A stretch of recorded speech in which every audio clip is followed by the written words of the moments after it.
¿Qué tal todos en esta nueva entrega de La Voz del Día en Altavoz? Bienvenidos. Gracias por acompañarnos aquí en este recorrido informativo y también donde hablaremos de algunos temas de la coyuntura nacional. Entre ellos, el aniversario 25 de haberse implementado en el Ecuador el sistema de la dolarización. Sus beneficios, sus riesgos de que desaparezcan, las alternativas que han presentado algunos candidatos respecto a salir progresivamente de este sistema económico y otros candidatos a fortalecer el sistema económico de la dolarización. Pero más que aquello, la repercusión que el sistema monetario, ya con vigencia de 25 años en el país, ha tenido para las finanzas públicas y las finanzas personales, las de cada uno de ustedes. Nos hablará del tema Alberto Acosta Burneo, analista político, analista económico también, con quien abordaremos esta materia. Y vamos a empezar el programa con Pablo Ceballos, él es secretario de Inversiones Público-Privadas, para tratar esta entrega reciente, esta asignación reciente de 120 millones de dólares del Gobierno Nacional a la Prefectura del Guayas para canalizar y empezar la construcción del anhelado quinto puente en la ciudad de Guayaquil, en el acceso a la ciudad de Guayaquil. ¿Cómo será su proceso de construcción? ¿En cuántas fases estarán divididos estos 44 kilómetros y 5 puentes, entiendo?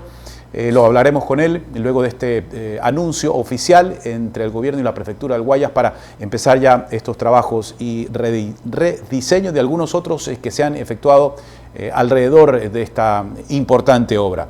Recordarles siempre nuestras redes sociales a su disposición para sus comentarios, sus sugerencias, sus retweets, sus likes, sus críticas. Siempre serán bien recibidas sus críticas porque eso nos ayuda a nosotros también a construir mejor este espacio, a construirnos mejores como personas y como comunicadores. Recibimos todas, por supuesto, las respetuosas son las que tomaremos en cuenta, las otras no. Bienvenidas todas estas críticas, como siempre, y gracias por estar del otro lado. Así empezamos esta nueva entrega de La Voz del Día. Póngase cómoda, póngase cómodo.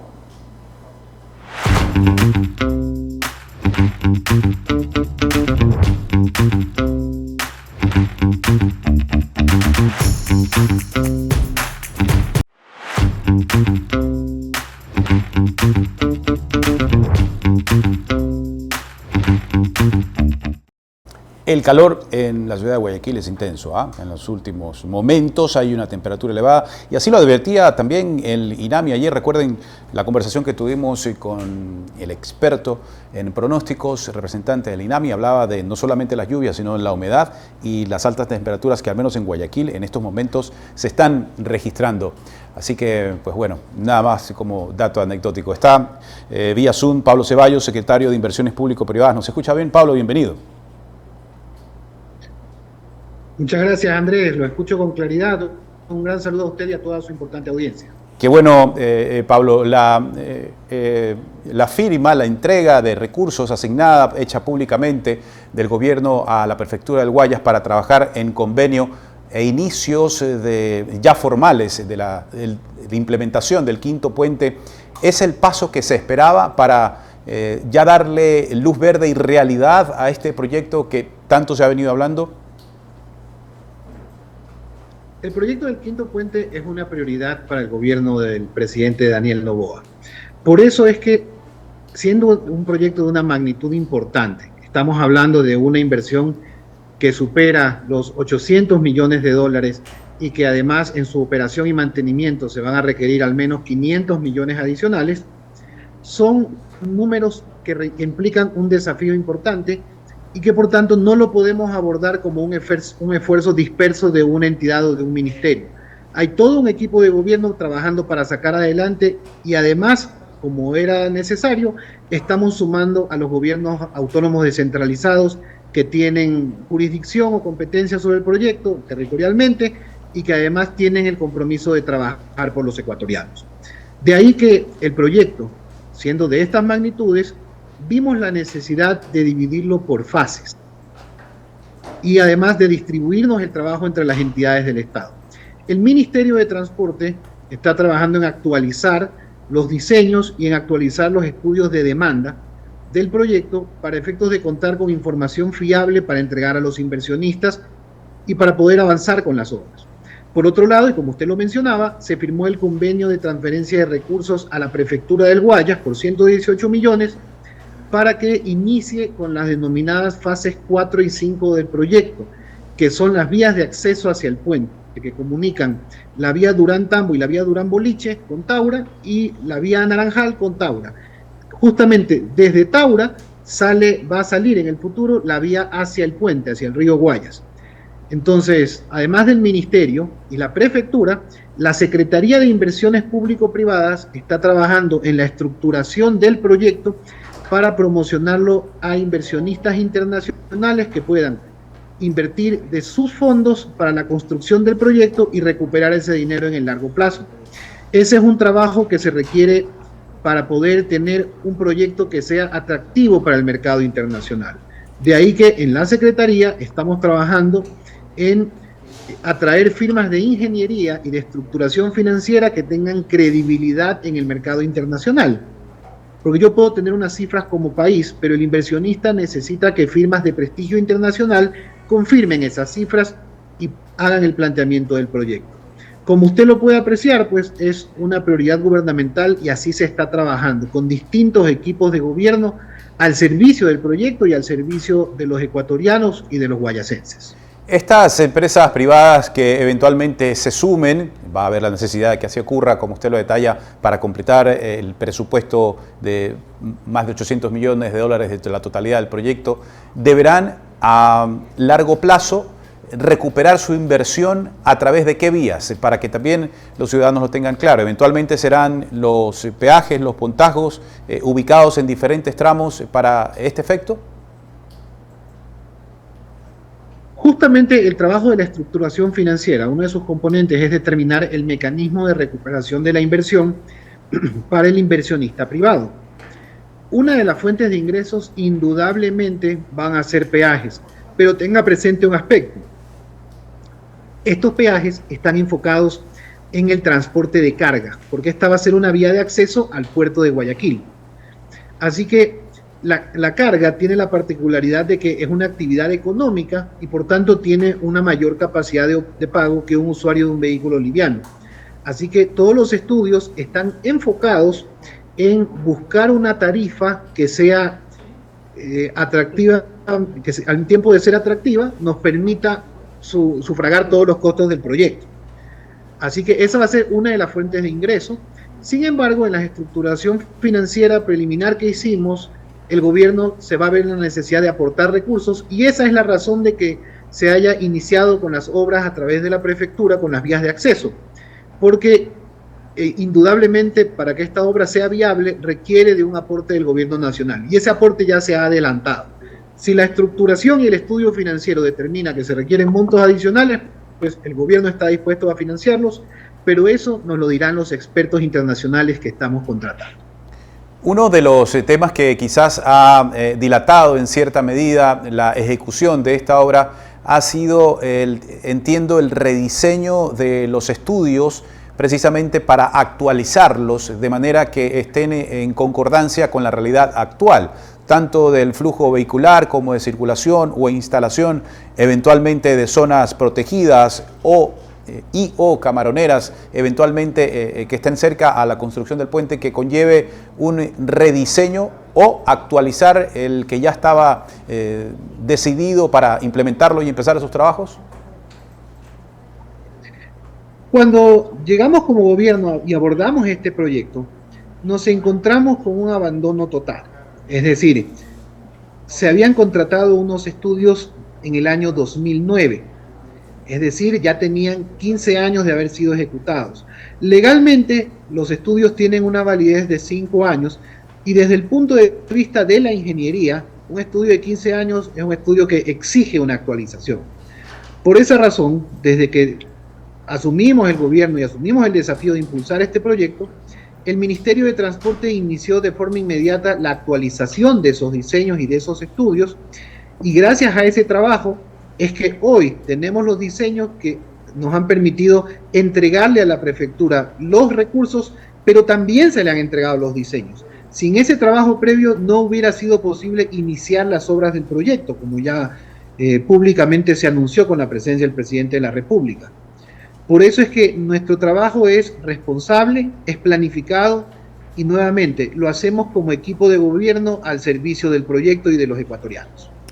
La desembocadura y propósito, destino final del quinto puente, la ciudad de Guayaquil, en cuanto a vías de acceso, reformulación también de otras para permitir la canalización directa al puerto de Guayaquil, se va a coordinar evidentemente, entiendo, con el municipio de Guayaquil. ¿Qué nivel de acercamiento se ha tenido? Sabemos que el distanciamiento político es evidente, pero en materia económica y beneficio común, los efectos prácticos de la obra están más allá de las diferencias políticas. ¿Cómo van a hacer eso? Explíquenos, por favor, para tenerlo claro respecto a estas coordinaciones. El proyecto, como lo mencioné, está dividido en fases. Entonces, se ha tomado la decisión de iniciar con la fase 4 y 5, con los tramos 4 y 5, que están ubicados en los cantones de Durán, Naranjal y Yaguachi. Y se ha coordinado con la Prefectura del Guayas, que es la entidad territorial con competencia sobre ese territorio. Sin embargo, cuando llegue la fase que involucre el tramo sobre Guayaquil, necesariamente se va a coordinar con el municipio de Guayaquil. Y más allá de las buenas o malas voluntades políticas, Andrés, es importante mencionar que los gobernantes y los funcionarios públicos estamos obligados a servir a la ciudadanía, y si hay un proyecto declarado de interés nacional, porque esa es una diferencia, esto no es una aspiración únicamente, esto es ya un proyecto de inversión público-privado declarado así oficialmente por el comité competente, el Comité de Asociaciones Público-Privadas, y que está oficialmente inscrito en el Registro Nacional de Proyectos. Así que nosotros estamos seguros de que el municipio de Guayaquil, cuando llegue el momento oportuno de que se requiera su intervención, va a colaborar, porque esto solo sirve a la ciudadanía. Está al servicio del sector del transporte, del sector comercial y de la ciudadanía en general. Finalmente eso es lo que el ciudadano espera, ¿no? Que la madurez política prospere en beneficio común, beneficio del ciudadano, pues la transitoriedad en ocasiones de los políticos no permite planificar a largo plazo, y lo que está pasando ahora en esta ejecución, gobierno, prefectura y otros GATS, habla de esa madurez política, y qué bueno que sea así, porque que se ponga por encima de los intereses políticos o diferencias que se puedan tener ideológicas, el beneficio común. Pablo, háblanos de un ejemplo gráfico que nuestra audiencia puede entender de qué es lo que está sucediendo ahora con el traslado de carga pesada hacia el puerto de Guayaquil, el tiempo que se toma, los valores de peaje que tienen que cancelar quizás, y tiempos de llegada y traslado que repercute en su comercio, versus lo que va a ocurrir cuando ya esté implementado la totalidad del quinto puente. Voy a ponerlo con un ejemplo muy gráfico. Hablemos de un camión de banano que viene de la ciudad de Machala y que necesita llegar al puerto de Guayaquil porque es una carga de exportación. Ese camión viene por la vía de Naranjal hacia Machala, sube por Machala, sube hacia Naranjal. Ya a la altura de Naranjal se va a encontrar con el acceso al quinto puente. Si desde ese punto calculamos el tiempo que hoy le toma avanzar por la red vial estatal, ir hasta el norte de Guayaquil, cruzar el puente alterno norte y dirigirse hacia el sur de Guayaquil, donde están los puertos, ese traslado le toma hoy aproximadamente 2 horas. Que lo hace por la Aurora perimetral hacia el sur, ¿verdad? Actualmente. Exactamente. Cruza el quinto puente y luego la Aurora, la perimetral, y luego hasta el sur de Guayaquil, hasta la zona portuaria que está en la zona del Guasmo, al final de la 25 de julio. Ese traslado de 2 horas, si tomamos el mismo punto donde llegó el camión, en la vía Naranjal, y se desvía hacia el quinto puente cuando esté construida la obra, nosotros estimamos que el traslado se va a reducir al menos una hora. Entonces, ese mismo camión va a dejar de recorrer numerosos kilómetros y se va a ahorrar una hora de traslado.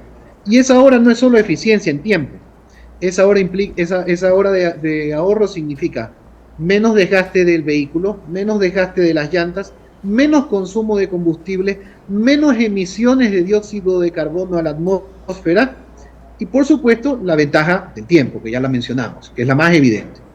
Pero los impactos del proyecto tienen diversas dimensiones y todo eso hay que tomar en cuenta y eso el gobierno ha considerado para efectos de priorizar este proyecto. No es solamente un proyecto vial, es un proyecto de desarrollo productivo, es un proyecto de integración nacional porque conecta a las provincias productoras con el puerto y además, indudablemente, un proyecto con unos beneficios ambientales inmensos. En las estimaciones preliminares calculamos que cuando el viaducto sur, el quinto puente, esté operativo, se va a ahorrar la emisión de 1 millón de toneladas de CO2 al ambiente.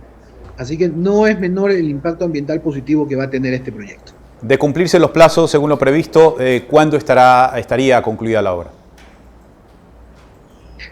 Tenga presente que este va a ser el puente más largo del país. Va a tener más de 3 kilómetros de distancia y además el proyecto incluye aproximadamente 40 kilómetros de vías, de las cuales 23 ya está construyendo la prefectura del Guayas.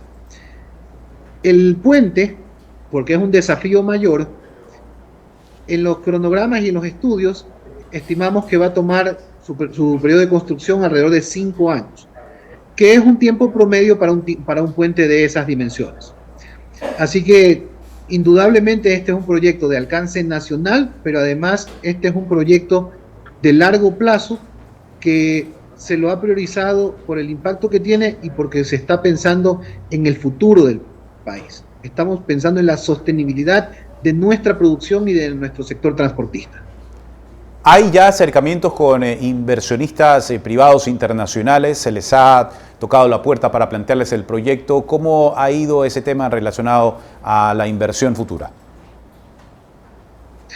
Este es un proyecto que internacionalmente, en los foros en que hemos participado, ha despertado muchísimo interés de inversionistas internacionales y de la banca además, que tiene mucho interés en financiarlo. Sin embargo, consideramos que es prematuro dar números de empresas interesadas porque la verdadera promoción del proyecto va a empezar cuando terminemos la etapa de estructuración financiera.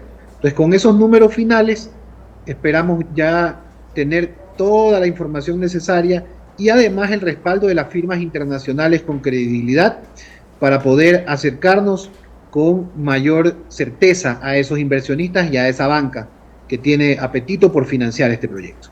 Es el proyecto con el carácter económico urgente que envía el Ejecutivo a la Asamblea que permite la presencia y participación de empresa privada con la empresa pública en este tipo de proyectos, que viabiliza la concreción de este tipo de magnas construcciones en el país. ¿Qué hubiese pasado si ese proyecto de ley no estuviese vigente? Esa ley no estuviese vigente. Cuando el presidente Noboa asumió su mandato, tomó la decisión de no mirar el corto plazo y mirar el país de futuro. Por eso decidió que en su primer proyecto de ley urgente se iba a incorporar la ley de asociaciones público-privadas. Especialistas de la banca multilateral han calificado a esa ley como una de las mejores de la región y del mundo. Y además, gracias a esa legislación y a todo el esfuerzo que ha hecho el gobierno nacional, el Banco Interamericano de Desarrollo tiene un ranking que se llama Infrascopio, que permite medir qué tan maduro está un mercado para recibir inversión público-privada. Antes de esta ley y antes de que entremos como gobierno nacional a trabajar en este sector, estábamos en el puesto 16, estábamos en el puesto 15 de 30 países evaluados. Estábamos a mitad de tabla. Gracias a todo este esfuerzo, en octubre se actualizó ese ranking y estamos hoy en el top 10 de los países con mejores climas de inversión de la región. Estamos en el puesto 9. De tal manera que mientras más avancemos con esta agenda de inversiones público-privadas, mejoraremos nuestro clima de inversiones, subiremos en ese ranking y lo más importante, se irán concretando las inversiones. Entonces, indudablemente, sin ese impulso legislativo, sin ese impulso político, este proyecto no sería posible, porque no tendríamos las condiciones para poder promocionarlo internacionalmente con estándares internacionales. De ahí que el país puede esperar de su gobierno atraer inversiones en infraestructura pública y tenga presente el tamaño del desafío, Andrés. De acuerdo a estimaciones del Banco Interamericano de Desarrollo, el país hasta el año 2030 en infraestructura, es decir, en obra pública, en los distintos sectores de competencia gubernamental, requiere 70.000 millones de dólares. Si vamos a confiar únicamente en los presupuestos públicos, no vamos a lograr satisfacer esas necesidades. De ahí que es urgente, no hay otra opción que atraer inversión privada que pueda apalancar y complementar nuestros presupuestos públicos, que es público, que son escasos.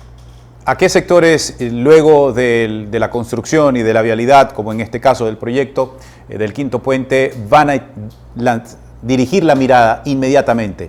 El de energía, por ejemplo, el de materia de infraestructura física para cárceles, infraestructura hospitalaria, infraestructura educacional, también vías y carreteras. ¿Cuál es el plan, si nos lo puede detallar, secretario, respecto a esta inversión público-privada que tanto se demanda?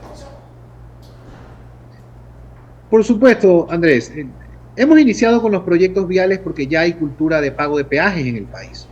Entonces, teníamos una oportunidad que tomar ahí y además teníamos proyectos prioritarios que abordar, como el quinto puente, que lo hemos estado conversando.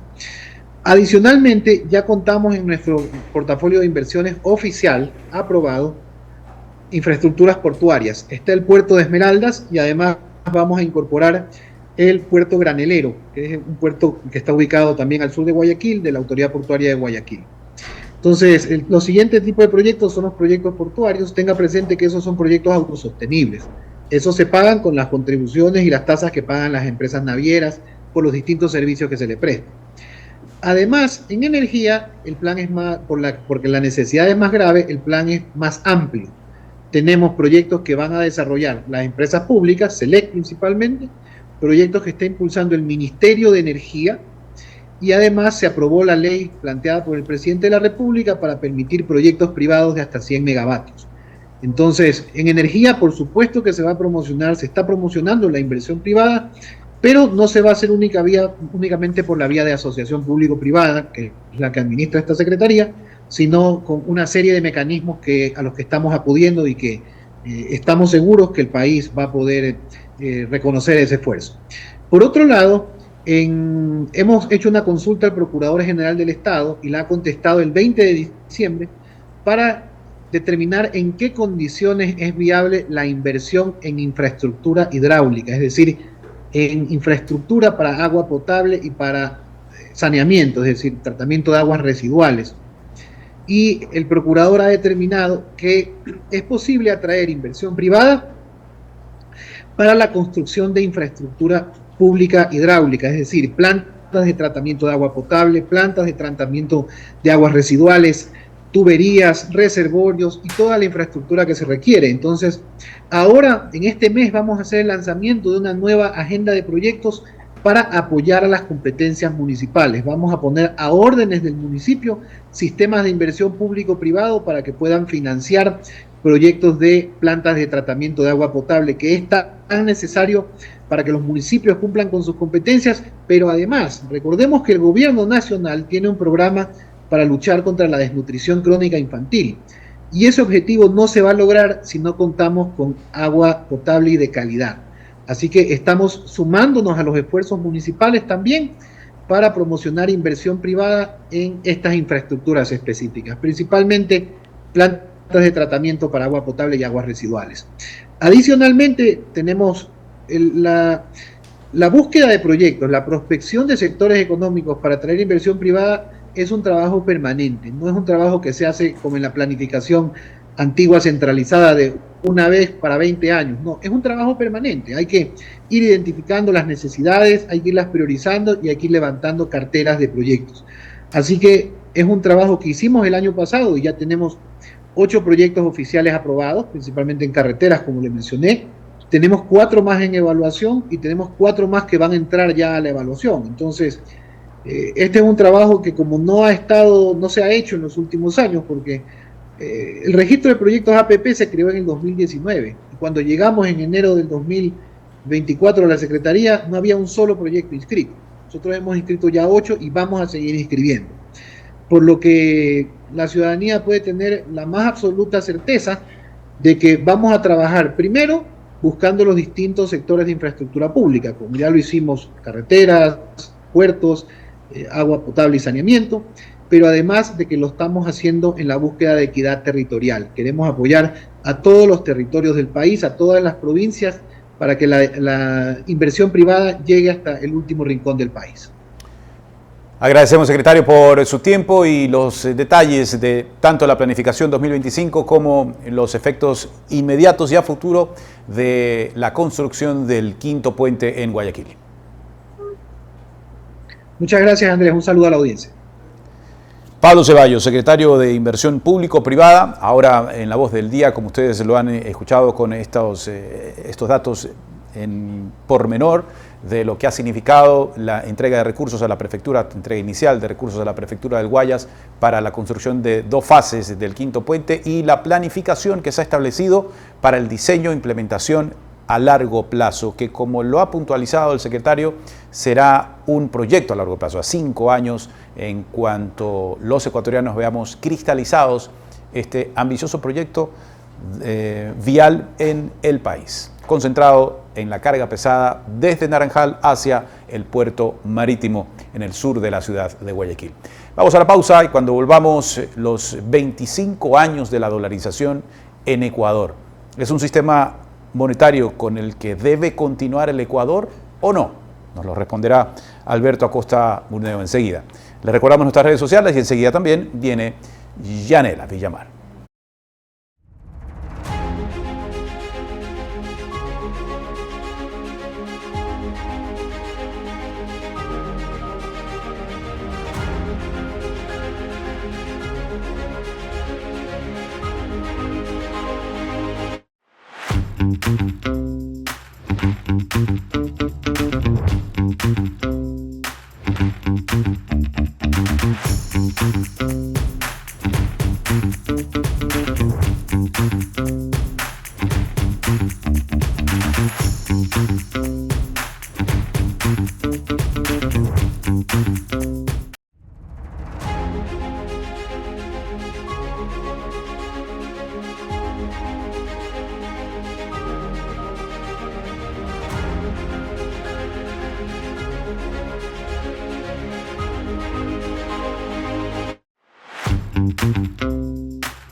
Andrés, ¿cómo vas? Muy bien. ¿Sí? Yanela Villamar, con ustedes en La Voz del Día en Altavoz. Ay, qué bonita presentación, súper bien. Estuviéramos en un auditorio. Sí, en estadio, ajá, así, ¿no? bueno, vamos Así a de traerlo, espectacular. vamos a traerlo. Bueno, No, pues. esto también es espectacular, ¿qué pasó? Veo que hoy hay más producción, ¿ah? Ahí vamos. Ya, por supuesto, el canal subió, ¿ah? Veo. La verdad que sí, vamos en buen camino, se Bien. nota, se nota. Qué bien. En todo caso, Andrés, bueno, hoy se cumplen 25 años de la dolarización, ¿qué te parece? 25 años, sí, Sí. claro. Hoy justamente, luego de esa, creo que estremecedora decisión, traumática para muchos por los Así efectos es. que eso ocurrió, pero en el tiempo, como hasta ahora, se ha ratificado que creo que es la mejor decisión que se tomó o el sistema implementado ratifica que fue su decisión. Así es. Y bueno, y mira, ve, tantas cosas han pasado, incluso yo no sé, al menos algunas generaciones no saben qué es el sucre. O sea, sí, yo siempre le pregunto a mi mamá, a mi abuelita, bueno, ¿y cuánto es un sucre? ¿Qué significa un dólar? ¿Cuánto viene a ser en sucres? Entonces siempre hay ese tema de conversación, incluso hay personas que todavía conservan estos billetes en sus hogares. Sin embargo, vamos a hablar sobre este tema. Tenemos a Alberto Acosta, analista político. Hola Alberto, ¿cómo está? Con ustedes. Muy bien Alberto, aquí con gusto de que nos visites en La Voz del Día en Altavoz. ¿Nos escuchas bien? ¿Sí? Sí, yo les escucho perfecto. Perfecto, Alberto. Hablemos un poco, ¿no?, de estos 25 años que se cumplen de la dolarización. ¿Usted considera que de pronto pudo haber una mejor manera en que haya esta transición entre el sucre al dólar? Bueno, las cosas por supuesto que se pudieron haber hecho mejor. Una alternativa adecuada hubiese sido tomar esta decisión antes, no esperar hasta un colapso del sucre para poder tomar la decisión de dolarizar. Pero claro, las decisiones complicadas, desafiantes como fue la dolarización, se hacen en el momento oportuno, cuando las condiciones son graves, porque cuando las cosas todavía no van tan mal, es difícil reunir los respaldos. Incluso en su momento hubo detractores, gente que no quería que se dolarice el país, decían que esa no era la solución. Entonces, es difícil ahora y no tiene mucho sentido decir, bueno, se debió haber hecho antes. Sí, se debió haber hecho antes, por supuesto. Evitar que la cotización llegue a los 25,000 sucres por dólar. Tal vez lo pudimos hacer cuando estaba en 15,000 o en 10,000 y hubiésemos evitado muchísimos problemas. Probablemente hubiésemos evitado también la quiebra financiera. Pero bueno, eso ya no se hizo en su momento. Ahora lo que tenemos que estar es agradecidos de que se tomó esa decisión. Considero que es la decisión más importante en la historia económica del Ecuador. Es una segunda independencia para los ciudadanos ecuatorianos, independencia de los políticos que antes tenían metidas las manos en el dinero de los ciudadanos y ahora ya no lo tienen. Y precisamente esto hablamos de varias cifras, ¿no? Pero ¿por qué específicamente establecer 25,000 sucres, el dólar? Esa fue una decisión arbitraria, definitivamente. Y además una cotización demasiado elevada.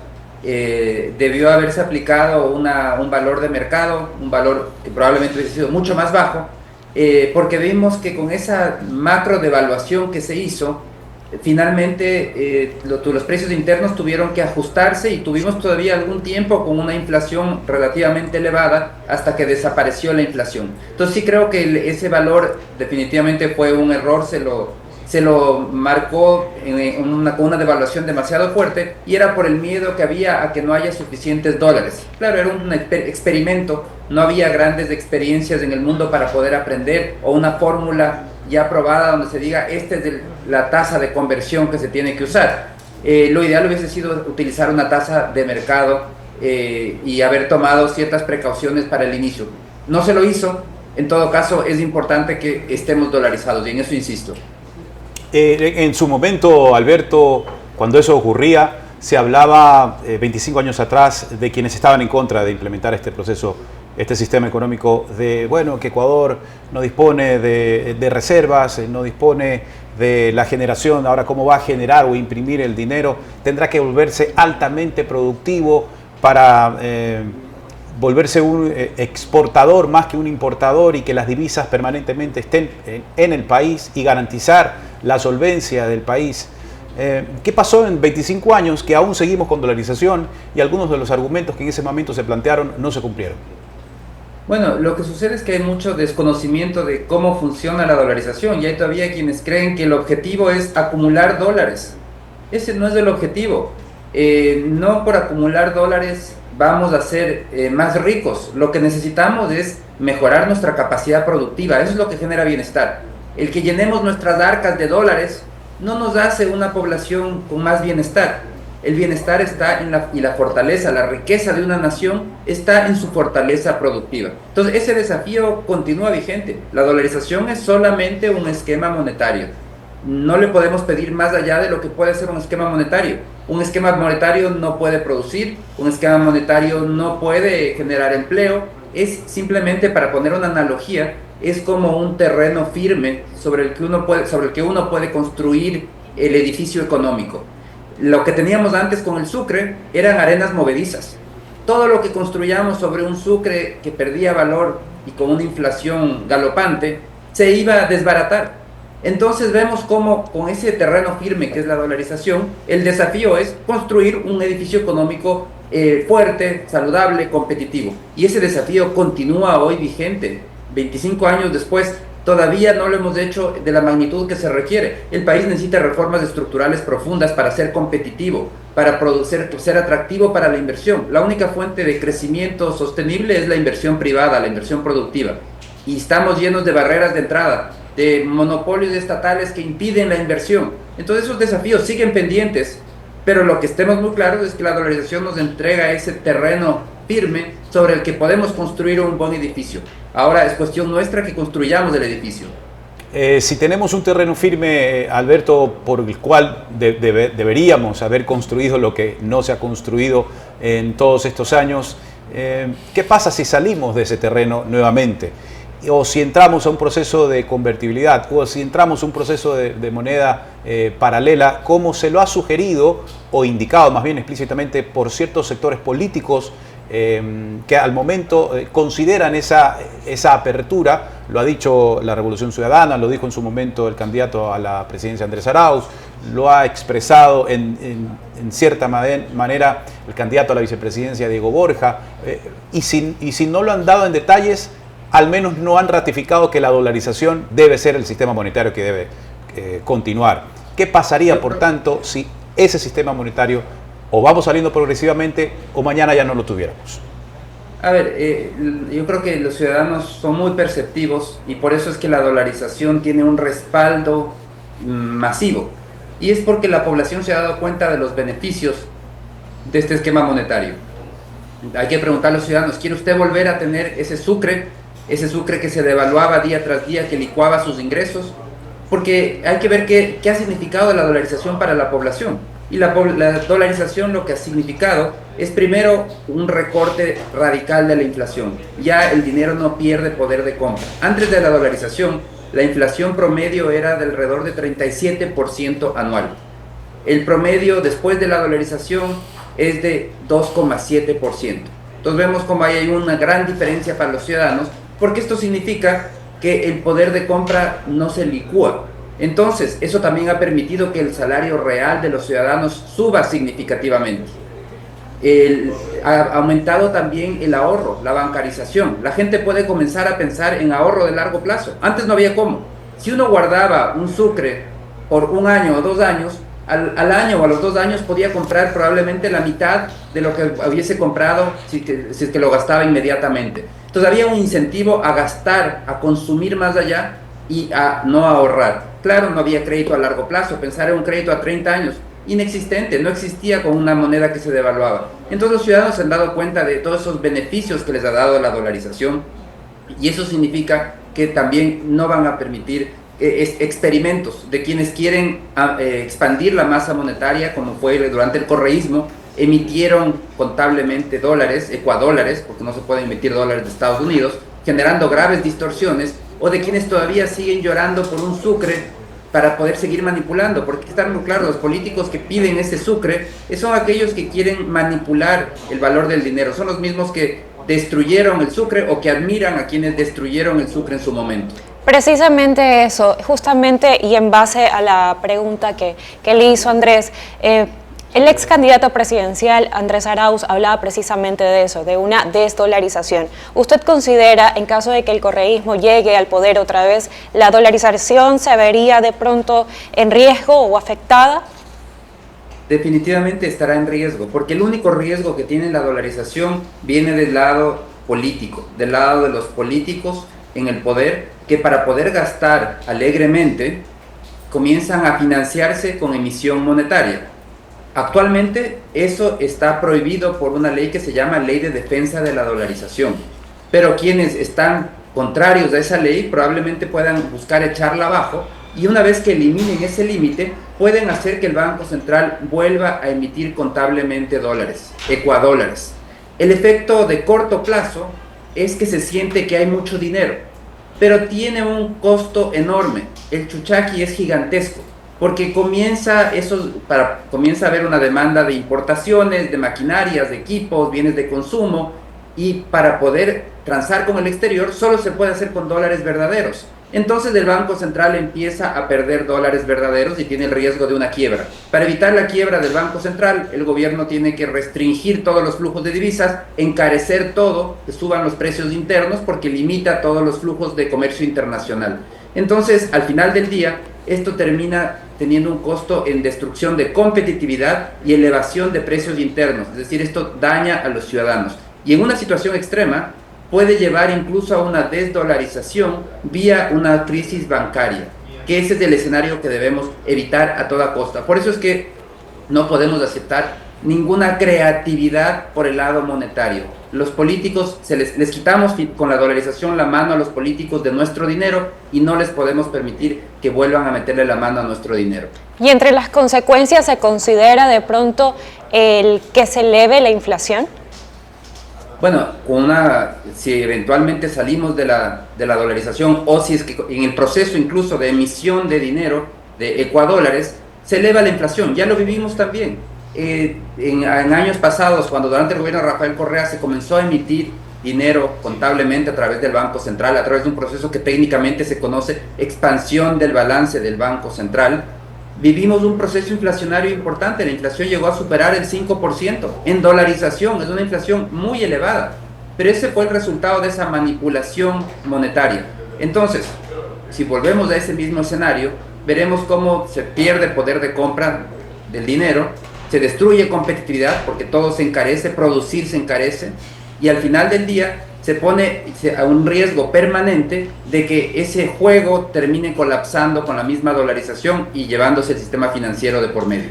Y precisamente con estos antecedentes y con este análisis estamos de cara a próximas elecciones. ¿Usted considera que los candidatos deberían de proponer o qué deberían de indicar para fortalecer la dolarización o para mantener tranquila a la población en que esta medida, una de las medidas económicas más importantes de los últimos 50 años del Ecuador, se mantenga? Bueno, estemos claros, el único riesgo de la dolarización son los políticos gastadores, que el día de mañana pueden querer financiar su gasto infinito vía emisión monetaria. Entonces, ¿cuál es la solución? ¿Qué es lo que sí necesitamos que los políticos planteen? Es eliminar ese riesgo de una vez por todas, y eso se va a lograr eliminando el Banco Central. Hay que cerrar el Banco Central, que es una institución peligrosa en dolarización, porque es precisamente esa institución la que se requiere para emitir una nueva moneda. Es esa institución la que emitió ecuadólares durante el correato y amplió la masa monetaria poniendo en riesgo la dolarización. Entonces, la solución, lo que deberían proponer ahora los políticos es la eliminación del Banco Central para que no volvamos a discutir nunca más sobre riesgos de la dolarización, porque el único riesgo son los políticos y que nos quieran obligar a usar otra moneda para poder financiar su gasto excesivo. No hay otros riesgos. El que caigan las exportaciones no afecta a la dolarización. Eso simplemente modifica el poder de compra del dólar en el país. La situación se ajusta. Sí, hay que tratar de cada día exportar más y producir más, pero eso es porque queremos generar bienestar, pero no porque eso proteja o no proteja la dolarización. Eso no afecta en nada al esquema monetario. Sí afecta al bienestar de la población, por supuesto, si exportamos menos hay menos bienestar, pero no le afecta en nada al esquema monetario. Entonces hay que dejar de preocuparse de esas lógicas equivocadas, esos mitos de que si perdemos dólares se cae la dolarización. No, no es así. La dolarización solo se va a caer el día que venga un político a obligarnos a usar una nueva moneda para poder financiar su gasto público excesivo. ¿Qué hace en estos momentos el Banco Central? ¿Qué funciones específicas tiene Alberto para que la ciudadanía las tenga en claro respecto a que si se considera su desaparición, por qué ya no serviría tanto su implementación? Mira, el Banco Central tiene otras funciones que pueden ser transferidas a otras instituciones. Por ejemplo, el Banco Central hace estudios económicos que muy bien pueden ir al Ministerio de Finanzas, no tienen por qué estar en el Banco Central. El Banco Central también monitorea las políticas económicas, también provee de circulante. Todas esas instituciones hacen las transferencias entre instituciones. Esas transferencias también se pueden hacer con actores privados. con bancos locales e internacionales que pueden dar ese servicio, o instituciones financieras directamente, que dan servicios para transferencias, de recursos. Entonces no necesitamos, todas las funciones que actualmente hace el Banco Central pueden ser distribuidas en varios actores, y de esa manera vemos que no es una institución importante, necesaria. Más bien es una institución, como digo, peligrosa, porque el día que se elimine la ley de defensa de la dolarización, el Banco Central será el que pueda volver a emitir dinero, como ya se lo hizo cuando se emitieron ecuadólares durante el Correato. ¿Y estamos frente a ese riesgo en el evento que nuevos políticos lleguen a la presidencia? Existe ese riesgo, hay que ver también si es que el resto de políticos en la Asamblea les permiten eliminar esa ley, porque la única barrera que existe en este momento para evitar que emitan dinero es la ley de defensa de la dolarización. El día que se eche abajo esa ley se puede emitir. Por eso es que es importante que los políticos planteen estas barreras. Una barrera fundamental, digamos, la solución definitiva es de eliminar el Banco Central, porque sin Banco Central ningún político puede emitir dinero. Otra solución también es colocar en la Constitución que la única moneda de curso legal es el dólar. Entonces, de esa manera ya tampoco se puede utilizar otra moneda en el país, no se puede emitir otra moneda.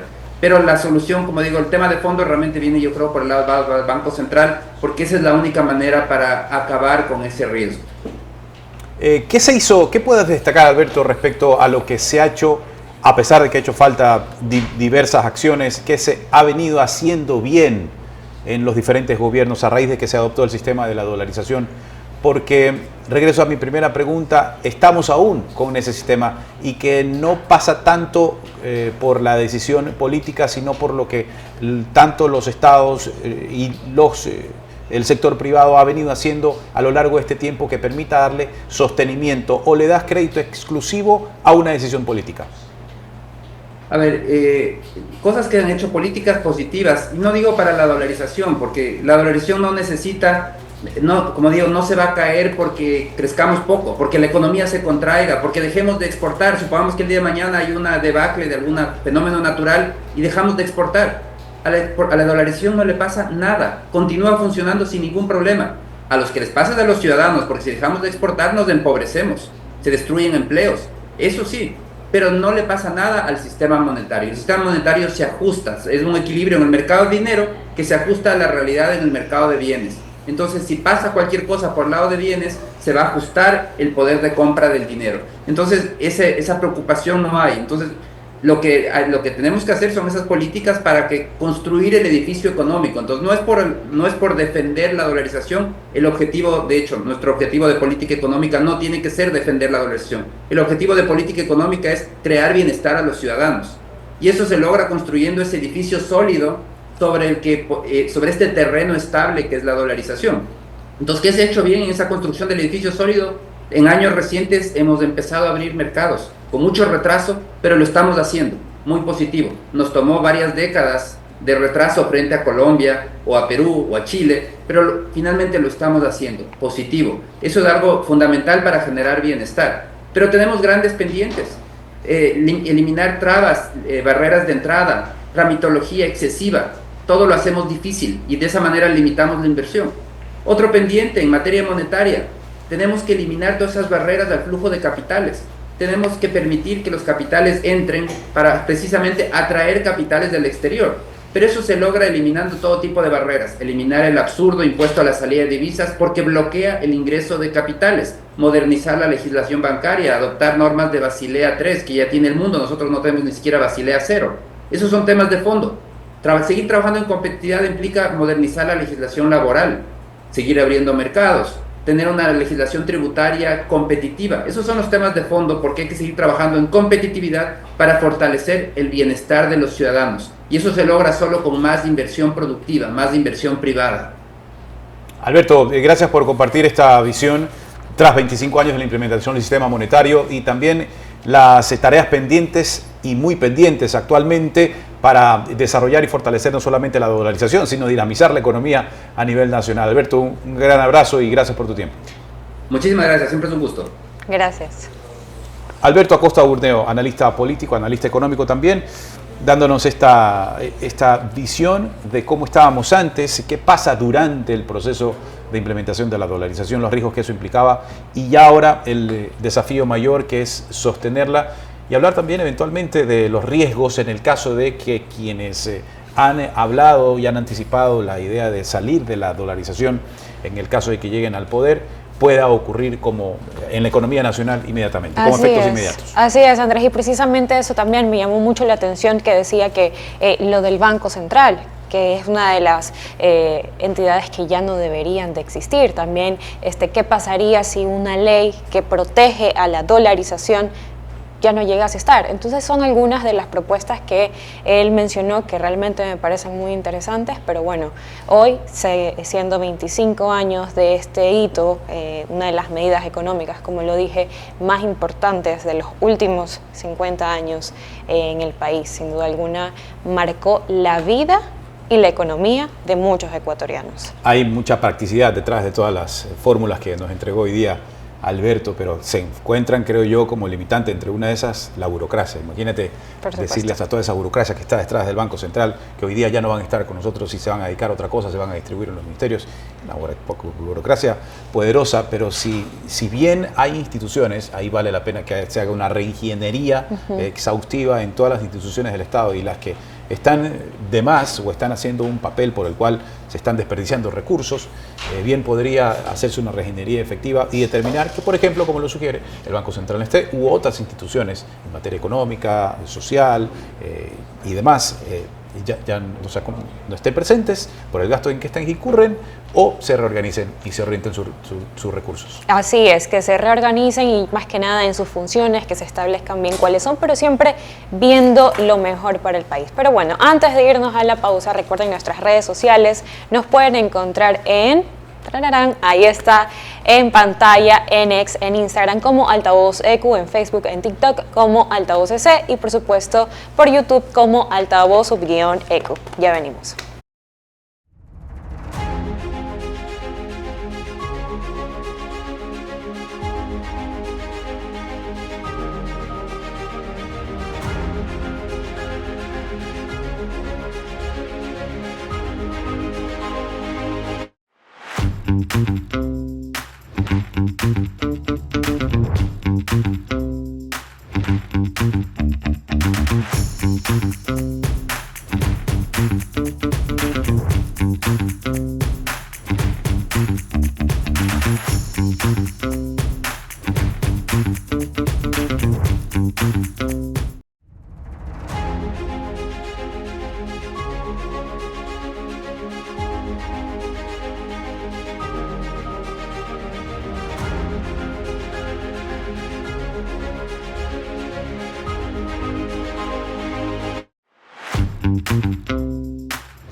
Así es, Andrés, y ahora adivina a qué segmento vamos. ¿Segmento internacional? Así es, tu favorito, y te cuento que nos vamos a Venezuela y es que al menos 15 personas, activistas y políticos opositores se han registrado las detenciones de estas personas en las últimas horas, cuando en Venezuela avanza la cuenta regresiva para la investidura presidencial del 10 de enero. Veamos. Entre los arrestados figuran el ex candidato presidencial Enrique Márquez, el yerno del líder opositor Edmundo González y el activista por la prensa libre Carlos Correa. Todos fueron llevados por la fuerza siguiendo el mismo patrón. Fue interceptado por personas no identificadas, vestidas de traje negro o enmascarados, con carros sin placa. La mayoría de estas detenciones han sido calificadas por opositores como secuestros y desapariciones forzadas. No tengo información de dónde está, creo que tengo derecho a saber dónde está mi esposo. Exijo, por favor, que me digan dónde está. En el centro de Caracas se mantiene desde hace una semana un despliegue de policías y militares con unidades blindadas y armas de asalto. El ministro del Interior advirtió que serán considerados como terroristas e invasores los expresidentes de Latinoamérica, que han anunciado que vendrán a Venezuela a acompañar a Edmundo González Urrutia para ser juramentado como presidente. Ahora ellos deciden violar el espacio aéreo, estarían corriendo un gravísimo riesgo. El actual presidente Nicolás Maduro insiste en que tomará posesión para un tercer periodo de 6 años y anunció: el primer decreto que firmaré será constituyendo una amplia comisión nacional e internacional para ir a una gran reforma constitucional con debate. La Unión Europea informó que sus embajadores acreditados en Caracas no asistirán a la toma de posesión, mientras que el presidente de Colombia, Gustavo Petro, escribió en sus redes sociales que las recientes detenciones y otros hechos ocurridos en Venezuela le impiden asistir al acto pautado para el 10 de enero. Adriana Núñez Rabascal, Voz de América, Caracas. A través de las redes sociales de María Corina Machado podía ver cómo la gente, cómo los venezolanos, específicamente quienes están a favor de los opositores, salen a las calles, alzan su voz, ya no quieren más el régimen de Maduro. Es algo impresionante. Sin duda alguna, Venezuela está viviendo horas críticas antes de esta investidura, pues, ¿no? Andrés, ¿qué te parece esta situación que están viviendo? Oscuras las viene viviendo sobre todo desde la última elección, aunque ya venía en tiempos oscuros con este régimen dictatorial de Nicolás Maduro, acentuado con su gestión y Diosdado Cabello, y ahora que se avecina esta posesión, pues los tiempos serán mucho más duros aún. Y espero que la medida, la convocatoria que ha hecho María Corina con Edmundo González sea multitudinaria, pero al mismo tiempo pacífica y no violenta, de lado y lado, lo cual es un anhelo personal y casi una ilusión, tomando en cuenta los otros escenarios a los que se han visto abocados ambos lados, en otras convocatorias en donde ha habido violencia, muerte y aprehensiones injustificadas. Por tanto, el mundo, no solamente Venezuela, el mundo debe estar muy atento con lo que mañana empieza a suceder ya desde ahora, con los secuestros reportados y en adelante, con esta posesión que algunos esperan no prospere. Yo estimo que eso sí va a ocurrir en condiciones inadecuadas, por supuesto, pero de ahí en adelante el proceso, como lo ha advertido María Corina Machado y Edmundo González y otros gobernantes a nivel mundial, puede verse cuesta arriba para Nicolás Maduro por lo que han tenido planificado ejecutar. Así es, y bueno, entre otras noticias nos vamos ahora a Estados Unidos. Una ráfaga invernal azota a gran parte de los estados de centro, sur y costa este de los Estados Unidos, y la nevada amenaza con ser la más intensa en una década. Veamos. Nevadas, acumulación de hielo, ventiscas y temperaturas por debajo del punto de congelación han generado condiciones peligrosas en los caminos desde los estados del centro y sur hasta la costa este, lo que provocó el cierre de oficinas gubernamentales y de escuelas en Indianápolis, Cincinnati, Washington D.C. y Filadelfia. En Kansas, el oeste de Nebraska y en partes de Indiana se activó la Guardia Nacional para auxiliar a automovilistas varados y ya se han registrado accidentes en carretera por el mal tiempo. Casi 300,000 clientes se quedaron sin electricidad el lunes por la mañana en al menos 6 estados según Power Outage. Residentes palean la nieve incesantemente. Sí, primero tienes que romper el hielo. Si no lo haces, estás perdiendo el tiempo. El Servicio Meteorológico Nacional emitió advertencias de tormenta invernal desde Kansas y Missouri y se extendió hasta Nueva Jersey. Unas 60 millones de personas en más de una docena de estados enfrentan estas condiciones que podrían dejar cancelaciones y retrasos en los aeropuertos. Autoridades instaron a las personas a no viajar y a trabajadores a la intemperie a tomar precauciones.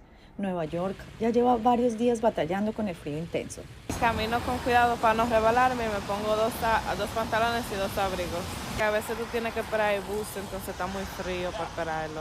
Se espera una acumulación de hasta 30 centímetros de nieve desde el sur de Ohio hasta Washington D.C. y varios estados declararon el estado de emergencia y una alerta por clima invernal en Nueva York permanece activa.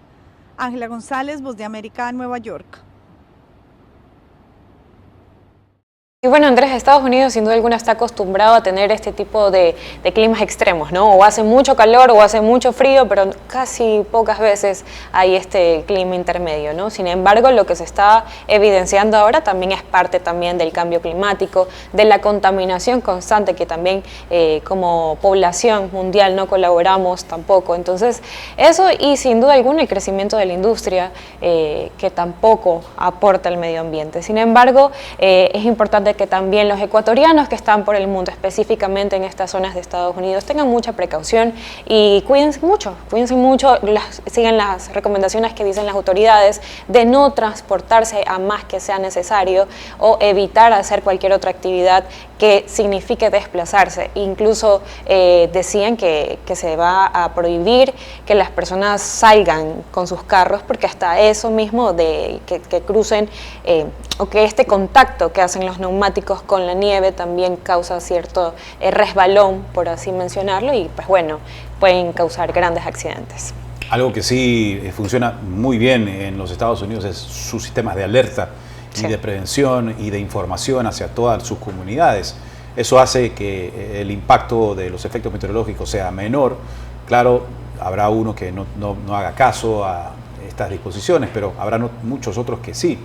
Y lo que estamos viendo ahora en diferentes zonas como Washington, la Nevada y otros estados se ve radicalmente opuesto con lo que está ocurriendo en Los Ángeles y la cantidad de incendios que han terminado destruyendo a más de 1000 casas, y son imágenes de extremo a extremo, dramáticas de lo que se está viviendo en Estados Unidos en diferentes estados. Pues son las condiciones a las que están abocados muchos y ojalá se la esté enfrentando cada familia de la mejor manera en la medida de sus posibilidades para que el número de víctimas sea menor. Sin duda alguna eso es lo que se espera. Pero bueno, Andrés, esto ha sido todo por hoy. Antes de despedirme, quisiera dejarles las redes sociales. Ahí están en pantalla. Gracias, Nati. Nos pueden encontrar en X, en Instagram como Altavoz EQ, en TikTok, en Facebook como Altavoz EC y por supuesto por YouTube como Altavoz_EQ. Andrés. Les recordamos que estamos abiertos a sus mensajes, sugerencias, comentarios, participación, con sus likes, retweets, observaciones y demás en cada una de nuestras redes sociales, las recibimos y en algún momento nuestro productor ya nos ha dado la autorización para que compartamos aquí en el programa sus opiniones y además observaciones sobre el programa y participación activa de ustedes en redes sociales, transmitirlas en este programa. Es una disposición que acabamos de recibir de nuestro productor, que, bueno, está en análisis todavía. Así es, pero ya muy pronto. Que está en análisis. No, que no me adelante, no. Se lo vamos a anticipar con el debido tiempo para que usted pueda planificar bien su comentario. Así es, y lo estaremos anunciando también a través de nuestras redes sociales, no se olviden. Y nada, Andrés, muchísimas gracias por invitarme una vez más a tu programa. Un placer para todos, un abrazo, hasta la próxima.